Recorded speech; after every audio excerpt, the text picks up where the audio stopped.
ബിസ്മില്ല. നാക്ക് നല്ല സൂക്ഷിക്കണം റമദാൻ മാസം. ചില ആൾ പറയും ഞാൻ ഗീബത്തൊന്നും അല്ല പറയട്ടോ പറയും, എന്നിട്ട് ഗീബത്താണ് പറയും.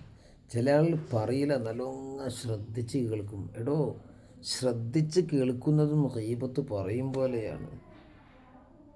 ആര് ഗീബത്ത് പറയും? പറയല്ലടോ എന്ന് പറയാൻ കഴിയണം. സുക്കൂത്തുൽ ഗീബത്തി ഹറാം. ഒരാൾ ഗീബത്ത് പറയുമ്പോൾ നമ്മളിങ്ങനെ കേട്ട് മൗനം പാലിക്കാതെ ഹറാമാ, അത് തടയണം.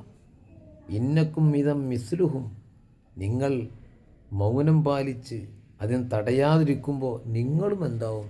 ആ പറയുന്നവരെ പോലെയാവും കുറ്റത്തിൽ.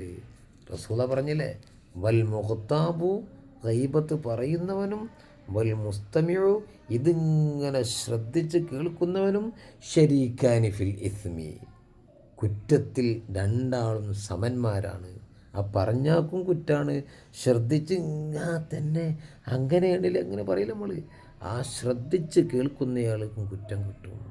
ഇത് എന്നും കിട്ടും. പ്രത്യേകിച്ച് നോമ്പിനാണെങ്കിലോ, വിശുദ്ധമായ നമ്മൾ അള്ളാഹുക്ക് പിന്നെ അന്നപാനീയങ്ങളൊക്കെ ഒഴിവാക്കി വൈകുന്നേരം പട്ടിണിയൊക്കെയല്ലേ, അതിൻ്റെ ഫായ്ദ വല്ലാതെ കിട്ടില്ല. ശ്രദ്ധിക്കണ്ട, എന്തിനാ ബാത്തിലാക്കി കളയണതിൻ്റെ കൂലിക്ക് നമ്മൾ. അപ്പോൾ നല്ലോണം സൂക്ഷിക്കുക. അങ്ങനെ സൂക്ഷിച്ചിട്ട് പ്രാക്ടിക്കലാവണം ബാക്കിയുള്ള കാലങ്ങളിൽ.